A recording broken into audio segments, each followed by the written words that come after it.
ನೀವ್ ಎಷ್ಟೇ ಡ್ರಾಮಾ ಮಾಡಿದ್ರು ನಾನು ಕಂಡು ಹಿಡಿತೀನಿ. ನಿಜ ಅಂದ್ರೆ ನಿಮ್ ಡ್ರಾಮಾನೆಲ್ಲ ಯಾವತ್ತೋ ಹೊರಗೆ ಹಾಕಿ ನಿಮ್ಮನ್ನ ಮನೆಯಿಂದ ಹೊರಗಡೆ ಕಳಿಸ್ಬೇಕಾಗಿತ್ತು. ಆದ್ರೆ ನೀವು ಐಶ್ವರ್ಯ ಅಕ್ಕನ ಕಡೆಯಿಂದ ಬಂದಿದ್ದೀರಾ ಅಂತ ಸುಮ್ಮನೆ ಇದ್ದೀನಿ. ನಿಮ್ ನಿಜ ಸ್ವರೂಪ ಗೊತ್ತಾದ್ರೆ ನಿಮ್ಮಂತ ವ್ಯಕ್ತಿ ಫ್ರೆಂಡ್ ಆಗಿದ್ದಕ್ಕೆ ಐಶ್ವರ್ಯ ಅಕ್ಕಂಗೆ ಮನೆಯಲ್ಲಿ ಬೆಲೆ ಕಡಿಮೆ ಆಗತ್ತೆ ಅಂತ ಸುಮ್ಮನೆ ಇದ್ದೀನಿ. ಇನ್ಮುಂದೆ ಆದ್ರೂ ನೀವು ನಿಮ್ಮ ಮನ್ಸು ಬದಲಾಯಿಸಿ. ಬೇರೆಯವ್ರ ಗಂಡನ ಮೇಲೆ ಕಣ್ಣು ಹಾಕೋದು ತಪ್ಪು ಅಂತ ತಿಳ್ಕೊಳ್ಳಿ. ನೀವ್ ಬಂದಿರೋ ಕೆಲಸ ಮಾತ್ರ ನೋಡ್ಕೊಳ್ಳಿ. ಹಾಗೆ ಮಾಡ್ತೀನಿ ಅಂತ, ಹಾಗೆ ಇರ್ತೀನಿ ಅಂತ, ತಪ್ಪಾಗಿ ಯೋಚನೆ ಮಾಡಲ್ಲ ಅಂತ, ತಪ್ಪು ದಾರಿಯಲ್ಲಿ ನಡೆಯಲ್ಲ ಅಂತ ನನಗೆ ಮಾತು ಕೊಟ್ರೆ ನಿಮ್ ನಿಜ ಸ್ವರೂಪ ಯಾರಿಗೂ ಹೇಳಲ್ಲ. ಹಾಗೆ ನಿಮ್ ಬಗ್ಗೆ ಯಾರಿಗೂ ಹೇಳ್ದೆ ನಿಮ್ ಗೌರವನ, ಐಶ್ವರ್ಯ ಅಕ್ಕನ ಗೌರವನ ಕಾಪಾಡ್ತೀನಿ. ಕೊಡಿ, ಮಾತು ಕೊಡಿ.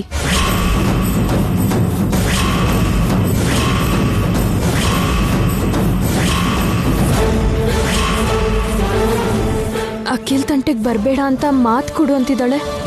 ಕೊಡದೇ ಇದ್ರೆ ನಾನು ಬೇಕು ಅಂತಾನೆ ಮಾಡ್ತಿದ್ದೀನಿ ಅನ್ಕೋತಾಳೆ. ಕೊಟ್ರೆ ನಾನೇ ಸಿಕ್ಬೀಳ್ತೀನಿ. ಅಖಿಲ್ ಅವ್ರ ತಂಟೆಗೆ ಬರಲ್ಲ ಅಂತ ನನಗೆ ಮಾತು ಕೊಡು. ಅಯ್ಯೋ, ಏನಿದು ಹೀಗೆ ಸಿಗ್ಬಿದ್ದೆ. ಈಗ ಹೇಗೆ ತಪ್ಪಿಸ್ಕೊಳ್ಳಿ?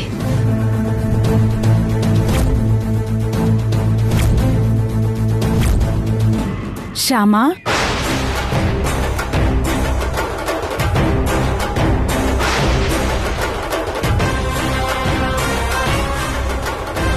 ಏನ್ ಶ್ಯಾಮಾ ಇಲ್ಲಿದ್ಯಾ? ಈಗೇನು ಕ್ಲಾಸ್ ಇಲ್ವಲ್ಲ ನಿನ್ಗೆ? ಇವಳು ಕ್ಲಾಸ್ಗೋಸ್ಕರ ಬಂದಿಲ್ಲ ಆಂಟಿ, ನನಗೆ ಕ್ಲಾಸ್ ಮಾಡೋಕ್ ಬಂದಿದ್ದಾಳೆ.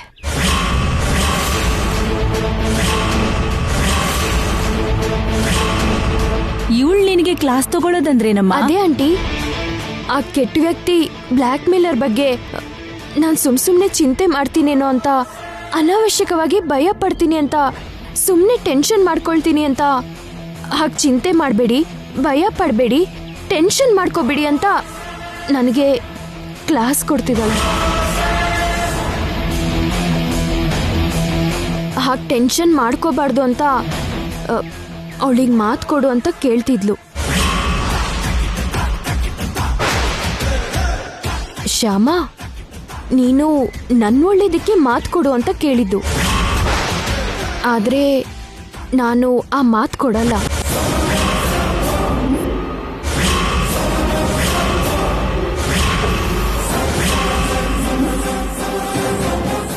ಯಾಕಂದ್ರೆ ನಾನು ಆ ಮಾತು ಕೊಟ್ಟರು ಕೂಡ ಆ ವಿಷಯದಲ್ಲಿ ಚಿಂತೆ ಮಾಡದೆ, ಭಯ ಪಡದೆ, ಟೆನ್ಷನ್ ಮಾಡ್ಕೊಳ್ದೆ ನಾನಿರಲ್ಲ ಶ್ಯಾಮಾ. ಖಂಡಿತ ಇರಲ್ಲ.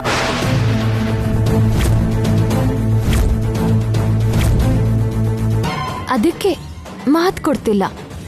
ಸಾರಿ. ಇವಳಿಗೆ ನೀನ್ ಸಾರಿ ಹೇಳೋದೇನಮ್ಮ? ಹೌದು ಮೇಡಮ್, ನೀವು ಗುರುಸ್ಥಾನದಲ್ಲಿದ್ದೀರಾ. ಶಿಷ್ಯಗೆ ಸಾರಿ ಕೇಳೋ ಪರಿಸ್ಥಿತಿ ಬರೋದ್ ಬೇಡ.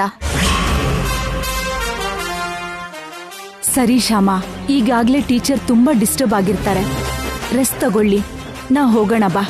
ಸರಿ ಅತ್ತೆ.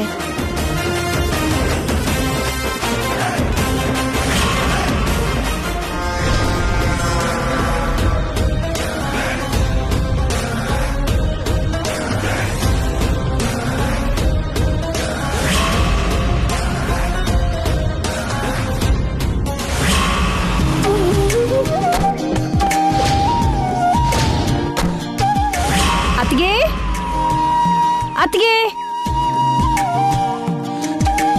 ಅತ್ತಿಗೆ, ಬಾ ಗೌರಮ್ಮ.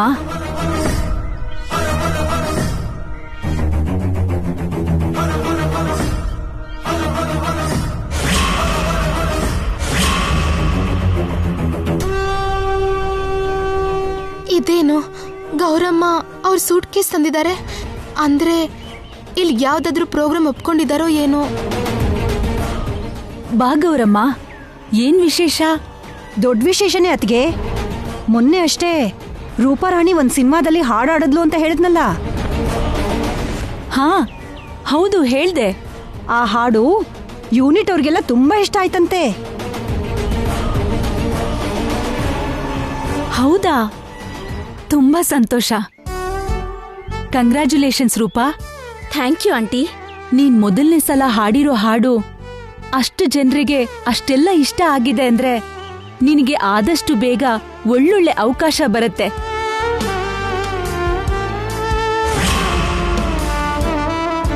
ನೀನು ಆದಷ್ಟು ಬೇಗ ದೊಡ್ಡ ಸೆಲೆಬ್ರಿಟಿ ಆಗ್ತೀಯ. ಎಲ್ಲ ನಿಮ್ಮ ಆಶೀರ್ವಾದ ಆಂಟಿ. ನನ್ನ ಆಶೀರ್ವಾದ ಮಾತ್ರ ಅಲ್ಲಮ್ಮ, ನಿನಗೆ ಟ್ಯಾಲೆಂಟ್ ಕೂಡ ಇದೆ. ಡೆಫಿನೆಟ್ ಆಗಿ ನೀನು ದೊಡ್ಡ ಸಿಂಗರ್ ಆಗ್ತೀಯ. ನೋಡ್ತಾ ಇರು. Thank you aunty. ಅತ್ಗೆ, ಆ ಪ್ರೊಡ್ಯೂಸರ್ ಅವರು ನಾಳೆ ಯೂನಿಟ್ ಅವ್ರೆಲ್ರಿಗೂ ಪಾರ್ಟಿ ಕೊಡ್ತಿದಾರಂತೆ. ಆ ಪಾರ್ಟಿಗೆ ಬನ್ನಿ ಅಂತ ನಮಗೂ ಫೋನ್ ಮಾಡಿದ್ರು. ಹೌದಾ? Very good. ಹೋಗ್ ಬನ್ನಿ. ಒಂದಷ್ಟು ಪ್ರೊಡ್ಯೂಸರ್ಸ್, ಡೈರೆಕ್ಟರ್ಸ್ ಪರಿಚಯ ಆಗ್ತಾರೆ. ಸರಿ ಅತ್ಗೆ, ಇನ್ನೊಂದ್ 4 ದಿನದಲ್ಲಿ ಇನ್ನೂ ಒಂದೆರಡು ಪ್ರೋಗ್ರಾಮ್ ಇದೆ ಅಂತ ಕೂಡ ಹೇಳಿದ್ದಾರೆ. 4 ದಿನ ಅಲ್ಲಿ ಇಲ್ಲಿ ಯಾಕೆ ತಿರುಗ್ಬೇಕು, ನಿಮ್ ಔಟ್ ಹೌಸ್ ಅಲ್ಲೇ ಇರ್ಬೋದಲ್ಲ ಅನ್ಕೊಂಡು ಲಗೇಜ್ ತಗೊಂಡ್ ಬಂದ್ಬಿಟ್ವಿ. ಒಳ್ಳೆ ಕೆಲ್ಸ ಮಾಡಿದ್ರಿ ಅತ್ಗೆ. ರೂಪಾನೇ ಸ್ವಲ್ಪ ನಾಚಿಕೆ ಪಡ್ಕೋತಾ ಇದ್ದಾಳೆ. ಇಷ್ಟು ದಿನ ನಿಮ್ ಮನೆಯಲ್ಲಿರೋದಕ್ಕೆ ಸ್ವಲ್ಪ ನಾಚಿಕೆ ಪಡ್ಕೋತಿದ್ದಾಳೆ. ನಮ್ಮಲ್ಲಿ ಮುಜುಗರ ಯಾಕಮ್ಮ? ಇದು ಕೂಡ ನಿನ್ ಮನೆನೇ ಅನ್ಕೋ. ನಿಮ್ಗೆ ಯಾವಾಗ ಪ್ರೋಗ್ರಾಮ್ ಇದ್ರೂ ಬನ್ನಿ, ಎಷ್ಟು ದಿನ ಬೇಕಾದ್ರೂ ಇಲ್ಲಿರಿ. ನನ್ಗೇನೂ ಅಭ್ಯಂತರ ಇಲ್ಲ. Thank you aunty. Thank you very much. ಅತ್ಗೆ, ನೀವೇನೋ ಕೆಲಸದಲ್ಲಿದ್ರಿ ಅನ್ಸತ್ತೆ. ನಾವು ನಮ್ ರೂಮ್ಗೆ ಹೋಗ್ತೀವಿ. ಸರಿ, ನಡಿಯಮ್ಮ, ಬರ್ತೀವಿ.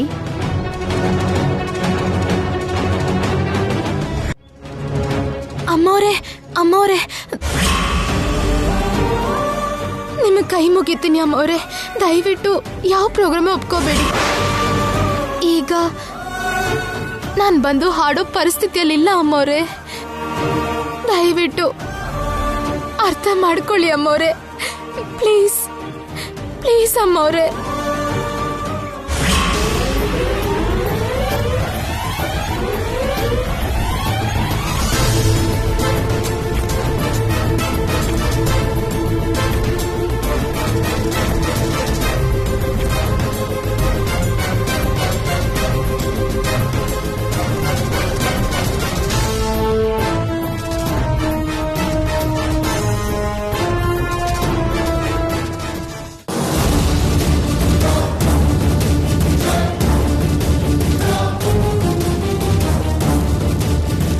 ಏನಿದು? ಶ್ಯಾಮ ಯಾಕೆ ಅಷ್ಟೊಂದು ಬೇಡ್ಕೊಂತಿದ್ದಾಳೆ? ಗೌರಮ್ಮ ಏನು ಅಷ್ಟೊಂದು ಕೋಪ ಮಾಡ್ಕೋತಿದ್ದಾಳೆ? ಏನೋ ನಡೀತಿದೆ. ಯಾವಾಗ ಬಂದ್ರು ಗೌರಮ್ಮ ಕೋಪ ಮಾಡ್ಕೊಳ್ಳೋದು, ಶ್ಯಾಮ ಬೇಡ್ಕೊಳ್ಳೋದು. ಏನ್ ನಡೀತಿರ್ಬೋದು? ಅದೇನು ಅಂತ ಕಂಡುಹಿಡಿಬೇಕು. ಈಗ ನಾವು ಬಂದಿರೋದು ಹಾಡೋದಕ್ಕೋಸ್ಕರ ಅಲ್ಲ, ಪಾರ್ಟಿಗೋಸ್ಕರ. ಹಾಗೇನೆ ಆದಷ್ಟು ಬೇಗ ಹಾಡೋ ಚಾನ್ಸ್ ಕೂಡ ಇದೆ. ಯಾವಾಗ ಏನು ಅನ್ನೋದನ್ನ ಫೈನಲೈಸ್ ಆದ್ಮೇಲೆ ಹೇಳ್ತೀನಿ. ಪ್ಲೀಸ್ ಅಮ್ಮವ್ರೆ, ಬೇಡ ಅಮ್ಮವ್ರೆ. ಈ ಪ್ರೋಗ್ರಾಮ್ ಒಪ್ಕೋಬೇಡಿ ಅಮ್ಮವ್ರೆ, ನನ್ಗಾಗಲ್ಲ. ನನ್ನಿಂದ ಆಗಲ್ಲ ಅಂದ್ರೆ ಸಾಧ್ಯ ಇಲ್ಲ. ನಾನು ಹೇಳ್ದಾಗ ನೀನು ಬರ್ಬೇಕು, ಹಾಡಬೇಕು ಅಷ್ಟೇ. ನಡಿ. ನಾನು ಹೇಳ್ದಾಗ ನೀನು ಬರ್ಬೇಕು, ಹಾಡಬೇಕು ಅಷ್ಟೇ.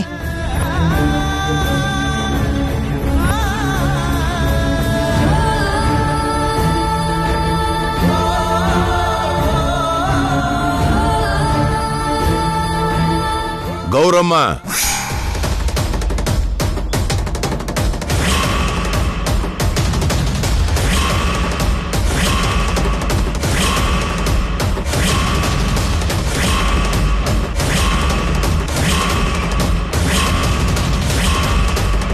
ಇದೇನು ಇಷ್ಟೊಂದು ಸೀರಿಯಸ್ ಆಗಿದ್ದಾರೆ? ನಾನು ಶ್ಯಾಮ ಹತ್ರ ಮಾತಾಡಿದ್ದನ್ನ ಕೇಳಿಸ್ಕೊಂಡ್ರಾ ಏನು? ಹೇಗಿದ್ದೀರಾ ಅಣ್ಣ? ಚೆನ್ನಾಗಿದ್ದೀರಾ? ನಾನ್ ಚೆನ್ನಾಗೇ ಇದ್ದೀನಿ. ನೀವ್ ಹೇಗಿದ್ದೀರಾ? ನಾವು ಕೂಡ ತುಂಬಾ ಚೆನ್ನಾಗಿದ್ದೀವಣ್ಣ. ಆದ್ರೆ ಶ್ಯಾಮನೇ ಚೆನ್ನಾಗಿರೋ ಹಾಗಿಲ್ಲ.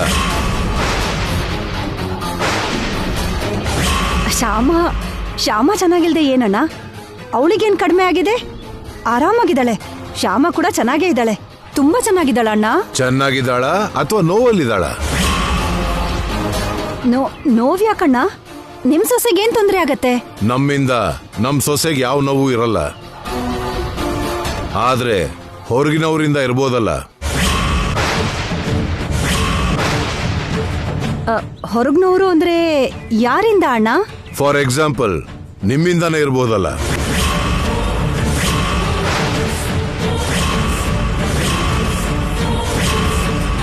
ನಮ್ಮಿಂದನಾ? ಶ್ಯಾಮಗೆ ನಮ್ಮಿಂದ ತೊಂದರೆ ಏನಿರತ್ತಣ್ಣ? ಇದೆ ಅಂತ ನಾನು ಹೇಳ್ತಿಲ್ಲಮ್ಮ, ಇರಬಹುದಲ್ಲ ಅಂತ ನಾನು ಹೇಳ್ತಿದ್ದೀನಿ. ಚಚೆ, ನಮ್ಮಿಂದ ಯಾವ ಪರಿಸ್ಥಿತಿಲೂ ಶ್ಯಾಮಗೆ ಯಾವ ನೋವು ಇರಲ್ಲ, ಯಾವ ತೊಂದ್ರೆನೂ ಆಗಲ್ಲ. ನನ್ಗೆ ರೂಪಾರಾಣಿ ಹೇಗೋ ಶ್ಯಾಮ ಕೂಡ ಹಾಗೆ ಅಲ್ವಾ? ಹಾಗಿರುವಾಗ ಶ್ಯಾಮಗೆ ನಾನ್ ಯಾಕೆ ತೊಂದರೆ ಕೊಡ್ತೀನಿ? ಅವಳಿಗೆ ಯಾಕೆ ನಾನು ನೋವು ಕೊಡ್ತೀನಿ ಹೇಳಿ? ಹೌದು, ನೀನ್ ಅವಳಿಗೆ ಯಾವ ನೋವು ಕೊಡಲ್ಲ, ಯಾವ ತೊಂದ್ರೆನೂ ಕೊಡಲ್ಲ. ಒಂದು ವೇಳೆ ತೊಂದರೆ ಕೊಡ್ತಿದ್ಯಾ ಅಂತ ಪ್ರೂವ್ ಆದ್ರೆ ನಾನ್ ಸುಮ್ನೆ ಇರಲ್ಲ ಅಂತ ನಿನಗೆ ಗೊತ್ತಲ್ಲ. ನಾನ್ ಯಾವ ರೇಂಜಲ್ಲಿ ರಿಯಾಕ್ಟ್ ಆಗ್ತೀನಿ, ಯಾವ ರೇಂಜಲ್ಲಿ ಪನಿಷ್ಮೆಂಟ್ ಕೊಡ್ತೀನಿ ಅಂತ ನಿನಗೆ ಚೆನ್ನಾಗಿ ಗೊತ್ತಲ್ಲ. ಹೌದು, ನಿಮ್ ವಿಷಯ ನನಗ್ ಗೊತ್ತಿಲ್ದೆ ಏನಣ್ಣ? ತಪ್ಪು ಮಾಡಿದಾರೆ ಅಂತ ಗೊತ್ತಾದ್ರೆ ಸುಮ್ನಿರೋರಲ್ವಲ್ಲ? ಗೊತ್ತಾದ್ರೆ ಅಲ್ಲ, ಒಂದೊಂದ್ಸಲ ಗೊತ್ತಿಲ್ದೇನು ತಪ್ಪು ಮಾಡಿದವ್ರಿಗೆ ಪಾಠ ಕಲಿಸ್ತೀನಿ. ಹೌದಣ್ಣ. ಸರಿ ಅಣ್ಣ, ನಾವು ಔಟ್ ಹೌಸ್ಗೆ ಹೋಗ್ತೀವಿ. ಸರಿ, ಬಾ, ಹೊರಡಿ.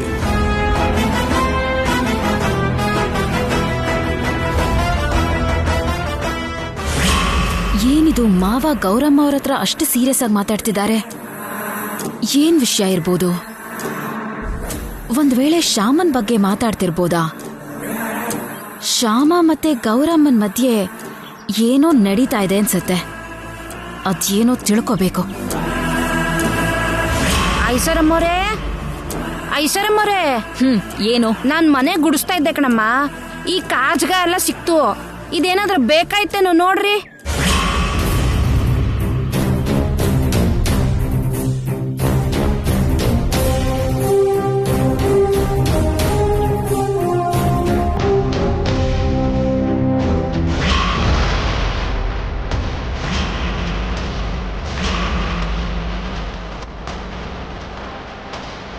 ಮಾವ ವಾಯ್ಸ್ ರೆಕಾರ್ಡರ್ ಪರ್ಚೇಸ್ ಮಾಡಿದ್ರಾ?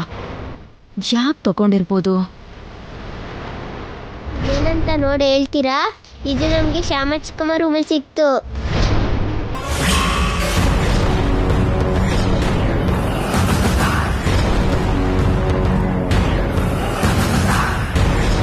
ಈ ರೆಕಾರ್ಡರ್ ತಗೊಂಡಿದ್ರ ಹಿಂದೆ ಏನೋ ಕಾರಣ ಇರಬೇಕು. ಅದೇನೋ ತಿಳ್ಕೋಬೇಕು. ತಿಳ್ಕೋತೀನಿ. ಆ ರೆಕಾರ್ಡರ್ ಬಗ್ಗೆ ಈಗಲೇ ತಿಳ್ಕೋತೀನಿ.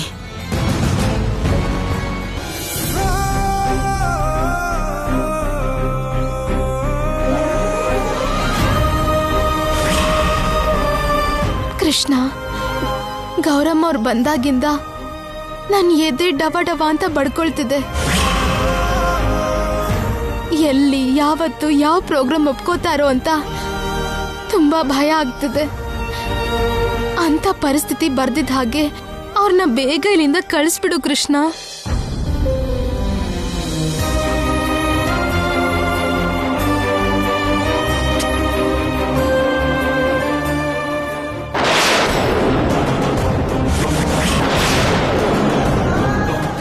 ಅಯ್ಯೋ,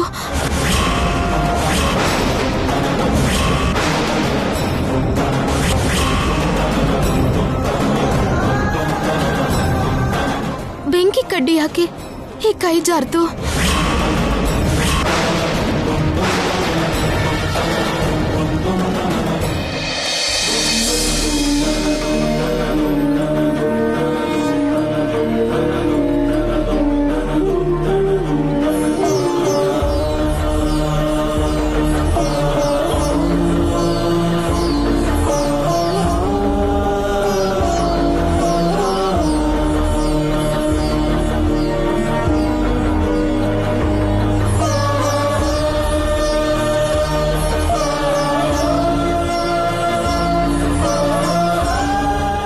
ಯಾವುದೋ ಧ್ಯಾನದಲ್ಲಿ ದೀಪ ಹಚ್ತಿದೆ ಅನ್ಸತ್ತೆ ಶ್ಯಾಮ. ಅದಕ್ಕೆ ಬೆಂಕಿ ಕಡ್ಡಿ ಕೆಳಗೆ ಬಿದ್ದು ಹೋಗಿತ್ತು. ಏನ್ ಶ್ಯಾಮ ಅಷ್ಟೊಂದು ಯೋಚನೆ ಮಾಡ್ತಿದ್ದೆ? ಯಾರ ಬಗ್ಗೆ? ನನ್ನ ಬಗ್ಗೆನೇ ತಾನೆ? ನಿಮ್ ಬಗ್ಗೆನಾ? ಹೌದು. ನನ್ನ ಬಗ್ಗೆ ಏನಾದರೂ ಅನುಮಾನ ಇದೆಯಾ? ಅನುಮಾನನಾ? ನಿಮ್ ಬಗ್ಗೆ ನನ್ಗೆ ಅನುಮಾನ ಯಾಕೆ? ಅದೇ ಮಾರ್ಫಿಂಗ್ ಫೋಟೋ ವಿಷಯಕ್ಕೆ ನನ್ನ ಮೇಲೆ ನಿನ್ಗೇನಾದರೂ ಅನುಮಾನ? ಬೇಡ ರೀ, ದಯವಿಟ್ಟು ಹಾಗೆ ಮಾತಾಡಬೇಡಿ. ನೀವು ತಪ್ಪು ಮಾಡಲ್ಲ ಅಂತ 100% ನಾನು ನಿಮ್ಮನ್ನು ನಂಬ್ತೀನಿ. ನಿಮ್ಮ ಮೇಲೆ ಯಾವತ್ತೂ ಅನುಮಾನ ಪಡಲ್ಲ. ಅಲ್ಲದೆ ನಿಮ್ಮ ಮೇಲೆ ಅನುಮಾನ ಪಟ್ರೆ ಸಾಕ್ಷಾತ್ ಆ ಶ್ರೀರಾಮಚಂದ್ರನ್ ಮೇಲೆ ಅನುಮಾನ ಪಟ್ಟ ಹಾಗೆ. ರಾಜಧರ್ಮಕ್ಕಾಗಿ ಆ ರಾಮ ಸೀತೆ ಮೇಲೆ ಅನುಮಾನ ಪಟ್ಟರೂ ಕೂಡ ಯಾವ ಧರ್ಮಕ್ಕೋಸ್ಕರನೂ ಸೀತೆ ಯಾವತ್ತೂ ರಾಮನ ಮೇಲೆ ಅನುಮಾನ ಪಡ್ಲಿಲ್ಲ. ಸೀತೆ ಹುಟ್ಟಿರೋ ಭರತ ಖಂಡದಲ್ಲೇ ಹುಟ್ಟೋಳು ನಾನು. ರಾಮನಂತ ಗಂಡನ್ನ ಹೇಗೆ ಅನುಮಾನಿಸ್ಲಿ? ಕೃಷ್ಣನ್ ಸಾಕ್ಷಿಗೆ ಹೇಳ್ತಿದ್ದೀನಿ, ನಾನು ನಿಮ್ಮನ್ನ ಎಳ್ಳಷ್ಟು ಕೂಡ ಅನುಮಾನಿಸಲ್ಲ, ಯಾವತ್ತೂ ಅನುಮಾನ ಪಡೋದಿಲ್ಲ.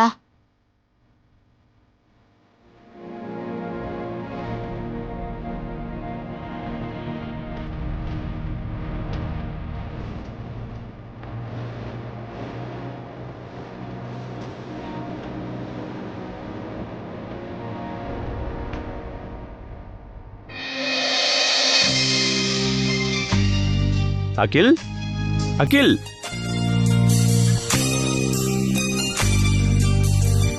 ಹಾಯ್ ವಿಜಯ್.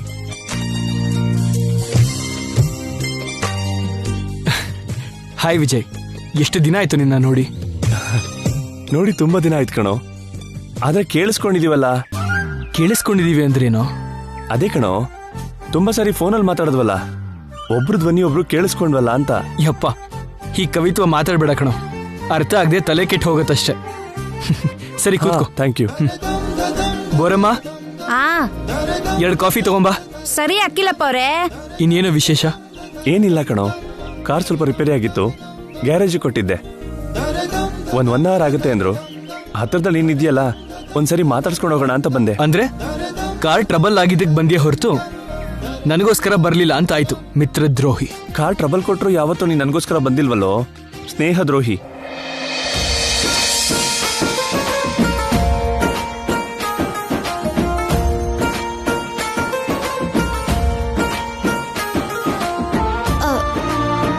ಬೋರಮ್ಮ, ಈ ಸೊಪ್ಪನ್ ಕ್ಲೀನ್ ಮಾಡು.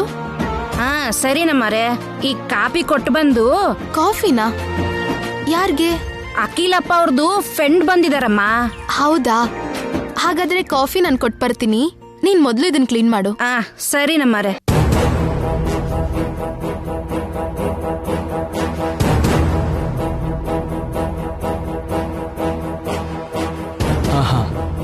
ನಮಸ್ತೆ ಅಣ್ಣ. ನಮಸ್ತೆ ಅಮ್ಮ.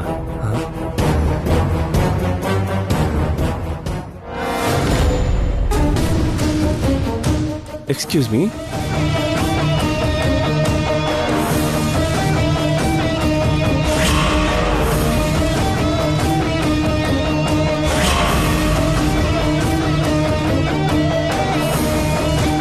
ನಾನು ನಿಮ್ಮನ್ನ ಲಾಸ್ಟ್ ವೀಕು ಆರ್ಕೆ ಕಾಂಪ್ಲೆಕ್ಸ್ ಅಲ್ಲಿ ನೋಡಿದೆ.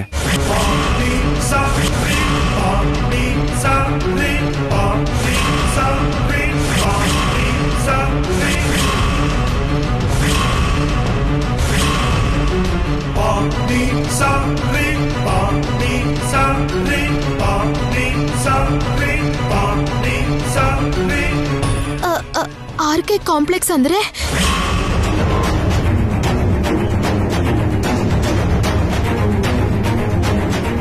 ಅದೇ ಕಣ್ರಿ, RK recording studio, RK shopping mall ಅಂತೆಲ್ಲ ಇದೆಯಲ್ಲ, ಅಲ್ಲಿಗೆ ನೀವು ಬಂದಿದ್ರಿ ಅಲ್ವಾ?